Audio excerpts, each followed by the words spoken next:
Pass होऊ शकेल. नमस्कार विद्यार्थी मित्रांनो, परंतु आयोगाने म्हटलेलं आहे म्हणजे त्याच्यावरचा जो ताण आहे तो ताण कमी होईल. अत्यंत महत्त्वाचा हे आयोगाने चांगला विचार केला आहे. एक पण आता माझा ते म्हणजे सगळ्यात मोठा प्रश्न आहे, याच्यामध्ये दोन प्रश्न आहेत. पहिला असेल किंवा कंबाईन ब असेल किंवा फीचं काय, एकदाच भरावी लागेल की दोन वेळा भरावी लागेल, एक परीक्षा आणि दुसरं त्याचबरोबर तुम्हाला या ठिकाणी मेन्सला दुसरं एक वेळेस की मला सांगा की जो ग्रुप बी ची तयारी करणारा पोरगा आहे तोच ग्रुप सी ची तयारी करतो, किंवा या ठिकाणी आणि जो ग्रुप बी ची तयारी करणारा पोरगा आहे तो ग्रुप ए ची पण तयारी करतो.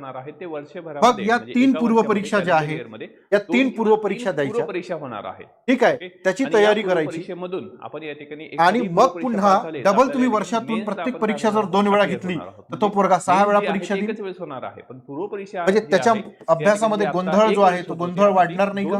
गोंधळ वाढणार. या संदर्भाचं जे परिपत्रक आहे आणि ज्या विद्यार्थ्यांनी याला गोंधळ नाही समजलं त्याच्यासाठी ही अपॉर्च्युनिटी आहे. मी एका परीक्षेत नापास झालो, 6 महिन्यांनी लगेच दुसरी आहे, तर दुसऱ्या परीक्षेत पास होतो. राजपत्रित गट अ आयोग म्हणते की आम्ही पोरांचा विचार केला आणि पूर्व परीक्षा आम्ही कमीत कमी 2 वेळा घेऊ किंवा त्याच्यापेक्षा जास्त वेळा घेऊ. आता या गोष्टीला तयार राहा की तुम्ही जी परीक्षा देताय, ग्रुप बी देताय, ग्रुप सी देताय, ग्रुप ए देताय, ती वर्षातून कमीत कमी 2 वेळा होईल. पूर्व परीक्षा फक्त कोणती? फक्त पूर्व परीक्षा, मेन्स नाही. पुन्हा एकदा सांगतो, मुख्य परीक्षा नाही, फक्त पूर्व परीक्षा. बरं, आता मुख्य परीक्षेचं काय? चला महाराष्ट्र पुढे राज्य नागरी सेवा राजपत्रित गट अ ब संयुक्त पूर्व परीक्षा, महाराष्ट्र गट ब अराजपत्रित सेवा पूर्व परीक्षा आणि महाराष्ट्र क सेवा पूर्व परीक्षा, या तिन्ही परीक्षा वर्षातून केवळ एकदा होतात. आता मुख्य परीक्षा उपरोक्त तीनही पूर्व परीक्षा संगणक प्रणालीवर आधारित घेण्यात येईल. हा सगळ्यात मोठा आणि डेंजर निर्णय आहे. मुख्य परीक्षा हा सगळ्यात मोठा डेंजर निर्णय आहे. काय म्हणताय? तुमचे सगळ्यांचे प्रश्न मी घेतो, मला फक्त पाहू द्या. सातत्याने आयोगाच्या वैष्णवी ऑप्शनल सब्जेक्ट कॅन्सल झाला ते मी सांगतो तुम्हाला. आयोगाचं म्हणणं काय आहे? सगळ्यात मोठा निर्णय काय आहे? ऑनलाईन. काय गरज आहे ऑनलाईन घ्यायची? अहो, राज्यसेवेच्या परीक्षेला फक्त आणि फक्त 1.43 लाख विद्यार्थी उपस्थित होते पूर्व परीक्षेला. ठीक आहे, कंबाईनच्या पूर्व परीक्षेला याच्यापेक्षा 50,000 नाही तर 1 लाख म्हणजे जवळपास 2 ते 2.5 लाख विद्यार्थी हजर होते. तुम्ही आतापर्यंत ऑफलाईन पद्धतीने ह्या परीक्षा घेत होता की नाही? घेत होता. आता तुम्ही म्हणताय की आम्ही ह्या सगळ्या परीक्षा म्हणजे राज्यसेवा class 1 deputy collector DYSP, combine group B जो काही अनावश्यक ताण आहे आणि कंबाईन ग्रुप सी तीनही परीक्षा ऑनलाईन घेतो. तो या ठिकाणी ठीक आहे, एवढं म्हटलं ऑनलाईन घेतो. माझा याला विरोध आहे, उपलब्ध करून मी याला विरोध करतो. ऑनलाईन परीक्षा घेण्याला मी विरोध करतो. का करतो? आयोगाने पुढे बघा काय म्हटलंय, तर या परीक्षा एकापेक्षा अधिक सत्रांमध्ये घेणे आवश्यक असल्यास उमेदवारांच्या गुणांचे नॉर्मलायझेशन करण्याच्या पद्धतीचा वापर करण्यात येईल. मी आता या क्षणाला एमपीएससीच्या या निर्णयाचा विरोध करतो. ही गोष्ट करणे म्हणजे जे प्रामाणिक विद्यार्थी आहे महाराष्ट्रामध्ये त्यांच्या भविष्याशी खेळ केल्यासारखी गोष्ट आहे. म्हणजे तुम्हाला 2 चान्स मिळणार. जे प्रामाणिक विद्यार्थी आहे त्यांच्या भविष्यासोबत खेळ केल्यासारखी गोष्ट आहे.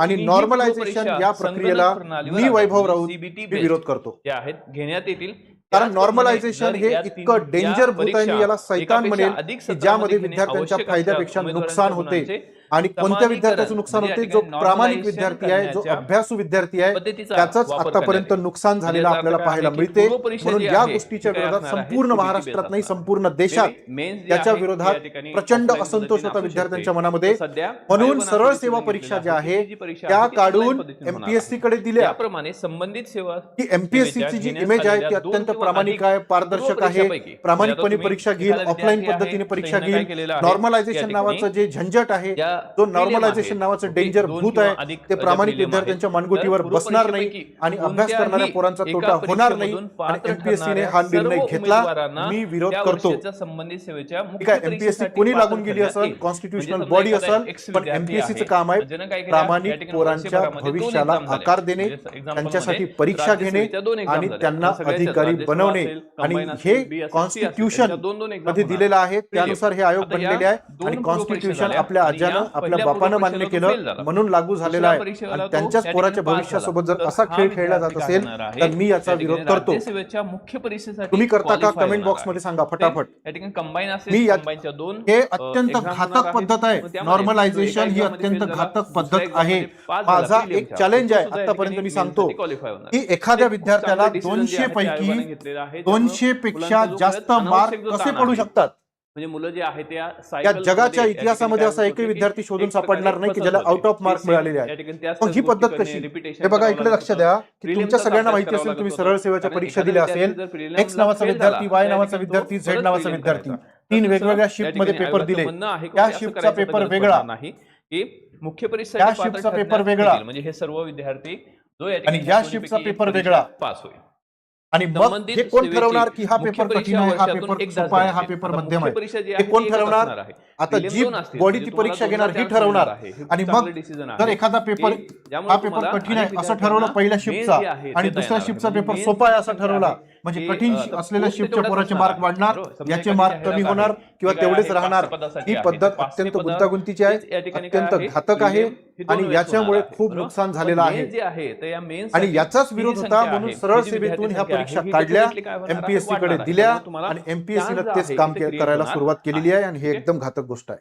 तर घेण्यात येईल म्हणजे संबंधित सेवेच्या 2 किंवा अधिक पूर्व परीक्षामधून संबंधित सेवेच्या मुख्य परीक्षेसाठी उमेदवारांना पात्र ठरवण्यासंदर्भात 3 वेळा ऑफलाईन घ्या. स्वतंत्र 5 वर्षापासून जे अभ्यास करतात ते मुलं कुठे जाणार? म्हणजे स्पेशल असं एक नोटिफिकेशन काढलं PCS IBPS पेपर दिले ना, तिथं पण पोरं लागले नोकरी. तिथं का आवाज निघाला नाही कोणाचा? इथं आवाज निघाला. पूर्ण महाराष्ट्रातल्या पोरांच्या मनात असंतोष होता म्हणून त्याचा विरोध होत होता ना, म्हणून त्या परीक्षा एमपीएससी कडे दिल्या. म्हणजे जे विद्यार्थी आणि एमपीएससी म्हणते की आम्ही शिफ्ट मध्ये घेऊ. काय गरज आहे शिफ्ट मध्ये घ्यायची?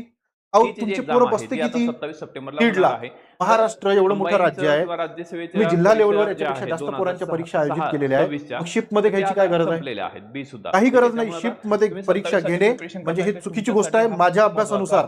बदल आणि आहे. जर एमपीएससी ला असं वाटत असेल, ठीक आहे, तुम्ही बघा तर महाराष्ट्रातला निश्चित, कोणता शिक्षक या गोष्टीचं या समर्थन बदलाच्या करणार नाही. तुमचा अभ्यास आणि जर चांगला एमपीएससी ला होणार असं आहे. वाटत असेल तुमचा आणि परीक्षा एमपीएससी कडे जर होणार विद्वान आहे, लोक असं असेल तर आयोग आमच्या सुद्धा समोर बसवा, तो, नाही तर आम्हाला त्यांच्या समोर व्हिडिओ बसवा. निश्चित तुम्हाला हे काय आहे आवडला ते डिबेट असेल, तिथे तर करू. मित्रांनो सुद्धा शेअर करा. ठीक आहे, ही Thank you. गोष्ट चुकीची All the आहे. best. Even Thank you. Class 1 दर्जाच्या